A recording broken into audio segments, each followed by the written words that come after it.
ಓಂ ಶ್ರೀ ಗುರುಭ್ಯೋ ನಮಃ. ಮಾನವಾರ್ಥಮಾವಿರ್ಭೂತಂ ಮಾನಮೇಯಾದಿಲಕ್ಷಕಂ ಶಿವರೂಪಂ ಶಿವಾನಂದಂ ವಂದ್ಯಂ ವಂದೇ ಜಗದ್ಗುರುಂ ವಂದ್ಯಂ ವಂದೇ ಜಗದ್ಗುರುಂ. ಶ್ರೀ ಭಗವಾನುವಾಚ ತ್ರೈಗುಣ್ಯ ವಿಷಯಾ ವೇದಾಃ ನಿಸ್ತ್ರೈಗುಣ್ಯೋ ಭವಾರ್ಜುನ ನಿರ್ದ್ವಂದ್ವೋ ನಿತ್ಯಸತ್ವಸ್ಥಃ ನಿರ್ಯೋಗಕ್ಷೇಮ ಆತ್ಮವಾನ್. ಅರ್ಜುನ, ವೇದಗಳು ತ್ರಿಗುಣರೂಪ ಸಂಸಾರವನ್ನು ಹೇಳುತ್ತವೆ. ನೀನು ತ್ರಿಗುಣಾತೀತನೂ ದ್ವಂದ್ವರಹಿತನೂ ಆಗು. ಶುದ್ಧ ಸತ್ವವನ್ನು ಆಶ್ರಯಿಸಿ ಯೋಗಕ್ಷೇಮಗಳ ಚಿಂತನೆ ಇಲ್ಲದವನಾಗು. ಆತ್ಮನಿಷ್ಠನಾಗಿರು. ಸರ್ವರಿಗೂ ಪ್ರಣಾಮಗಳು. ಪುಣ್ಯಾತ್ಮರೇ, ಅರ್ಜುನನ ಪ್ರಶ್ನೆ ಸ್ವರ್ಗಪ್ರದಾಯಕವಾಗಿರುವ ವಿವಿಧ ಯಜ್ಞಯಾಗಾದಿಗಳ ಬಗ್ಗೆ ಏಕೆ ನೀನು ತುಚ್ಛೀಕರಣದಿಂದ ಮಾತನಾಡುತ್ತೀಯಾ? ಅವುಗಳು ಅಯೋಗ್ಯವೇ?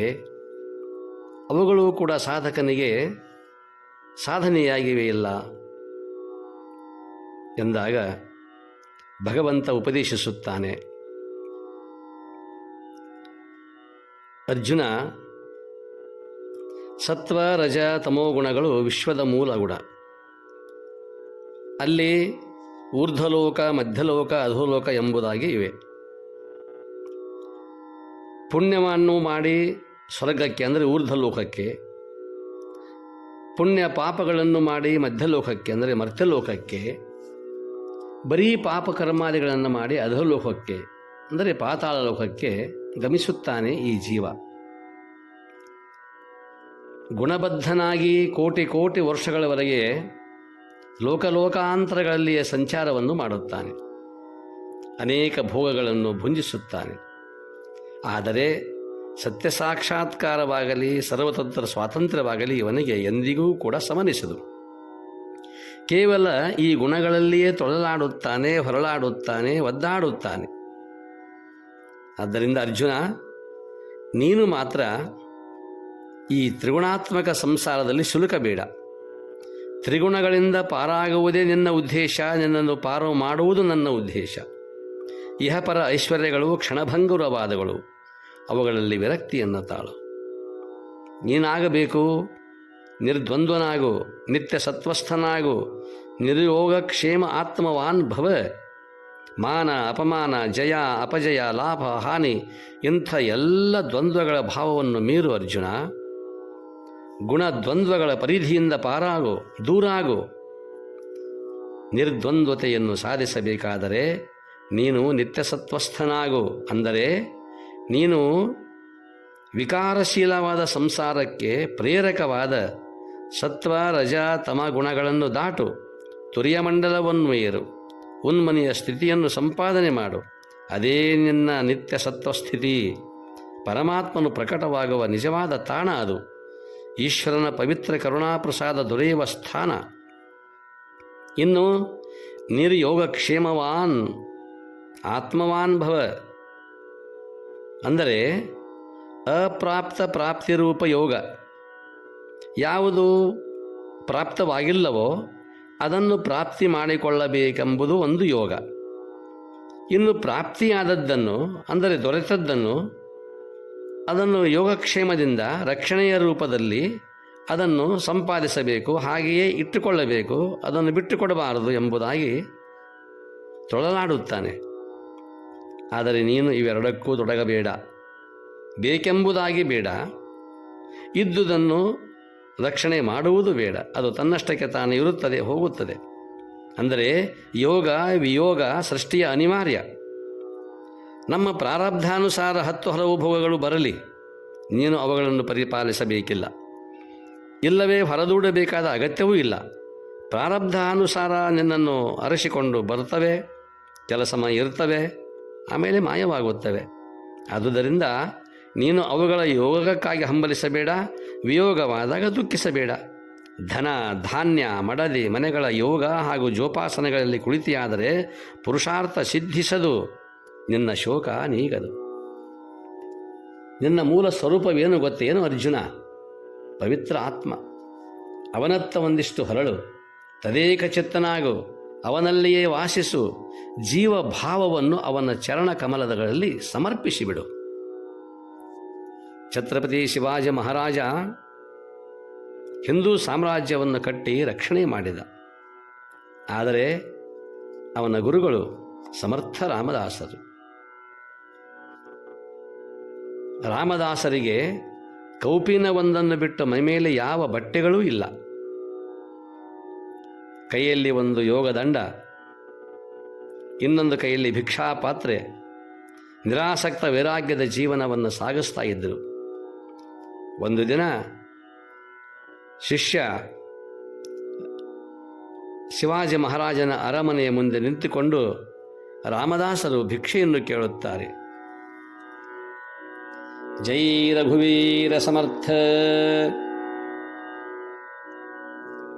ಎಂದು ಭಿಕ್ಷಾಪಾತ್ರೆಯನ್ನು ಹಿಡಿದು ಭಿಕ್ಷೆಯನ್ನು ಕೇಳಿದರು. ಶಿವಾಜಿ ಮಹಾರಾಜನಿಗೆ ಆಶ್ಚರ್ಯವಾಯಿತು, ಅಷ್ಟೇ ಆನಂದವೂ ಕೂಡ ಆಯಿತು. ಗುರುಸೇವೆಯ ಈ ಸದವಕಾಶವನ್ನು ಕಳೆದುಕೊಳ್ಳಬಾರದೆಂದು ಒಂದು ಶಾಸನ ಪತ್ರವನ್ನು ಬರೆದು ತಕ್ಷಣವೇ ಗುರುಗಳ ಭಿಕ್ಷಾಪಾತ್ರಕ್ಕೆ ಹಾಕುತ್ತಾನೆ. ಶಿವಾಜಿ ಮಹಾರಾಜನ ಸಮಸ್ತ ರಾಜ್ಯವೇ ಶ್ರೀ ಗುರು ರಾಮದಾಸರ ಪಾದಕ್ಕೆ ಸಮರ್ಪಣಾ ಎಂದು ಬರೆದಿತ್ತು ಆ ಶಾಸನದಲ್ಲಿ. ರಾಮದಾಸರು ಓದುತ್ತಾರೆ, ಕೇಳುತ್ತಾರೆ. ಶಿವು, ರಾಜ್ಯವನ್ನೆಲ್ಲ ನನಗೆ ಕೊಟ್ಟು ನೀನೇನು ಮಾಡುವೆಯೋ? ತಕ್ಷಣವೇ ಶಿಷ್ಯನ ಉತ್ತರ ಹೇಗಿದೆ ನೋಡಿ. ಗುರುಗಳೇ, ತಾವು ಹೇಳಿದಂತೆ ಕೇಳಿಕೊಂಡು ಇರುವೆ. ಸಾಮ್ರಾಜ್ಯವನ್ನೇ ಸಮರ್ಪಣೆ ಮಾಡಿಬಿಟ್ಟಿದ್ದಾನೆ, ತಾನೂ ಕೂಡ ಸಮರ್ಪಿತನಾಗಿದ್ದಾನೆ ರಾಮದಾಸರಿಗೆ. ಆ ಕ್ಷಣ ಗುರುಗಳಾದ ರಾಮದಾಸರು, ಶಿವು, ತೆಗೆದುಕೋ ಇದನ್ನು, ನನ್ನ ಹೆಸರಿನಲ್ಲಿ ನೀನು ಈ ರಾಜ್ಯವನ್ನು ರಕ್ಷಿಸು. ಇದು ಗುರು ಶಿಷ್ಯ ಸಂಬಂಧ ಎಂದು ರಾಮದಾಸರು ಆ ಶಾಸನ ಪತ್ರವನ್ನು ಹಿಂದಿರುಗಿಸುತ್ತಾರೆ. ಅಂದರೆ ತಮ್ಮದನ್ನಾಗಿರಿಸಿಕೊಂಡು ಅದನ್ನು ಹಿಂದಿರುಗಿಸುತ್ತಾರೆ. ಈಗ ಸದ್ಯ ಶಿವಾಜಿ ಮಹಾರಾಜನದಲ್ಲ. ಶಿವಾಜಿ ಮಹಾರಾಜ ಸಮರ್ಥ ರಾಮದಾಸರ ಆಧೀನ. ಆದ್ದರಿಂದ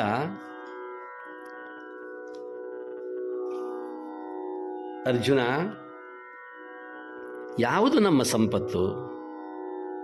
ಎಲ್ಲಿಂದ ಪಡೆದುಕೊಂಡು ಬಂದಿದ್ದೇವೆ? ನಾವು ಕೇವಲ ನಟನೆಗೆ ಮಾತ್ರ ಬಂದವರು. ನನ್ನದೇನಿದೆ ಇಲ್ಲಿ, ನನ್ನದೆನ್ನುವುದೇನು ಈ ಲೋಕನಾಟಕದಿ ಭೀಮವೇಷದ ಗದೆಯೇ ಅರ್ಜುನನ ಬಿಲ್ಲೆ. ತೆರೆ ಕೆಳಗೆ ಬಿದ್ದಂತೆ ಮೀಸೆ ಪೋಷಾಕಿಲ್ಲ, ತೆರೆ ಕೆಳಗೆ ಬಿದ್ದಂತೆ ಮೀಸೆ ಪೋಷಾಕಿಲ್ಲ, ರಂಗದಲ್ಲಿ ನಟ ನೀನು ಮುದ್ದು ರಾಮ. ಈ ರಂಗನಾಟಕದಲ್ಲಿ ನಾನೊಬ್ಬ ನಟನಾಗಿದ್ದೇನೆ. ಆದರೆ ನಟನೆ ಶಾಶ್ವತವಲ್ಲ. ನಟನೆ ಮಾಡಿದ ಹಿಂದಿನ ವ್ಯಕ್ತಿ, ಅವನ ನಿಜವಾದ ಸ್ವರೂಪ, ಅದು ಸತ್ಯ ಎಂಬುದಾಗಿ ಮುದ್ದುರಾಮ ಹೇಳುತ್ತಾನೆ. ಒಂದು ಸಲ ಲಕ್ಷ್ಮೀದೇವಿಯು, ಮಹಾಲಕ್ಷ್ಮಿ, ತುಕಾರಾಮ ಮಹಾರಾಜನ ಮುಂದೆ ಬಂದು ನಿಂತು ಸಾಕ್ಷಾತ್ಕಾರಳಾಗಿ, ತುಕಾ, ನೀನು ದರಿದ್ರತನದಲ್ಲಿ ಮುಳುಗಿ ಹೋಗಿರುವೆ. ನಿನಗೆ ಏನಾದರೂ ನಾನು ಕೊಡಲು ಬಯಸುತ್ತೇನೆ, ಏನು ಕೇಳಿಕೊಳ್ತೀಯೋ ಕೇಳಿಕೋ ಎಂಬುದಾಗಿ ಅಂದಾಗ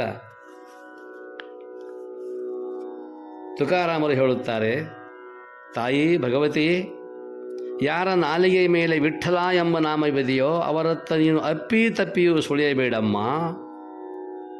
ಇದು ವೈರಾಗ್ಯ. ಒಂದು ಕಡೆ ಶಿವಾಜಿ ಮಹಾರಾಜರ ವೈರಾಗ್ಯ, ಏನೆಲ್ಲವೂ ಇದ್ದು ತ್ಯಾಗ ಮಾಡಿದವರು. ಏನೂ ಇಲ್ಲದೇ ಇದ್ದಾಗಲೂ ಕೂಡ ತುಕಾರಾಮ ಮಹಾರಾಜರಿಗೆ ಸಾಕ್ಷಾತ್ ಲಕ್ಷ್ಮಿಯೇ ಬಂದು ಕೇಳಿದರೂ ಕೂಡ ನಾನು ಒಬ್ಬನಿಗೆ ಅಲ್ಲ, ಯಾರ ನಾಲಿಗೆ ಮೇಲೆ ವಿಠ್ಠಲ ನಾಮಸ್ಮರಣೆ ಇದೆಯೋ ಅಲ್ಲಿ ಸುಳಿಯಬೇಡ, ಅಪ್ಪಿ ತಪ್ಪಿ ಸುಳಿಯಬೇಡ ಎಂಬುದಾಗಿ ಆಜ್ಞೆ ಮಾಡುತ್ತಾರೆ ಮಹಾಲಕ್ಷ್ಮಿಗೆ. ಇಂಥ ನೋಡಿ ಎಷ್ಟು ಅದ್ಭುತವಾಗಿರ್ತಕ್ಕಂತಹ ವೈರಾಗ್ಯ. ಆದ್ದರಿಂದ ಅರ್ಜುನ, ನೀನೂ ಕೂಡ ಈ ಸಾಂಸಾರಿಕ ಪರಿತಾಪದಿಂದ ತಪ್ಪಿಸಿಕೊಳ್ಳಬೇಕಾದರೆ, ಪಾರಾಗಬೇಕಾದರೆ ಭಗವಂತನ 6 ಸಲಹೆಗಳನ್ನು ಪರಿಪಾಲಿಸುವುದು ಅವಶ್ಯ. ವೇದಗಳು ತ್ರಿಗುಣಾತ್ಮಕವಾಗಿವೆ ಎಂದು ತಿಳಿದುಕೋ. ತ್ರಿಗುಣಗಳ ಅಭಿಮಾನವನ್ನು ತೊರೆ, ಸುಖ ದುಃಖಾದಿ ದ್ವಂದ್ವಗಳನ್ನು ಸಹನ ಮಾಡಿಕೋ. ಮನಸ್ಸನ್ನು ದೇವನಲ್ಲಿ ಸ್ಥಿರಗೊಳಿಸು. ಭೌತ ಸಂಪತ್ತಿನ ವಿಷಯದಲ್ಲಿ ಯೋಗ ಕ್ಷೇಮ ಭಾವನೆ ತಾಳಬೇಡ.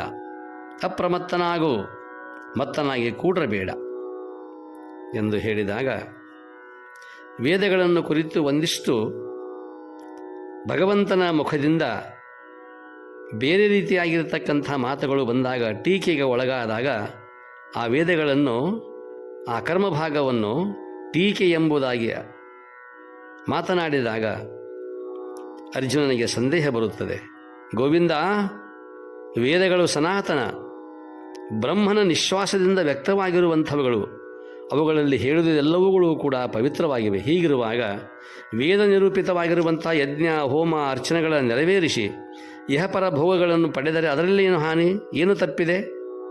ಅಲ್ಲದೆ ವೇದೋಕ್ತ ಫಲ ಪರಿತ್ಯಾಗ ಮಾಡಿ ನಿಷ್ಕಾಮಯ ಭಾವದಿಂದ ದೇವನನ್ನು ಆರಾಧಿಸುವುದು ಕುಬುದ್ಧಿಯಲ್ಲವೇ?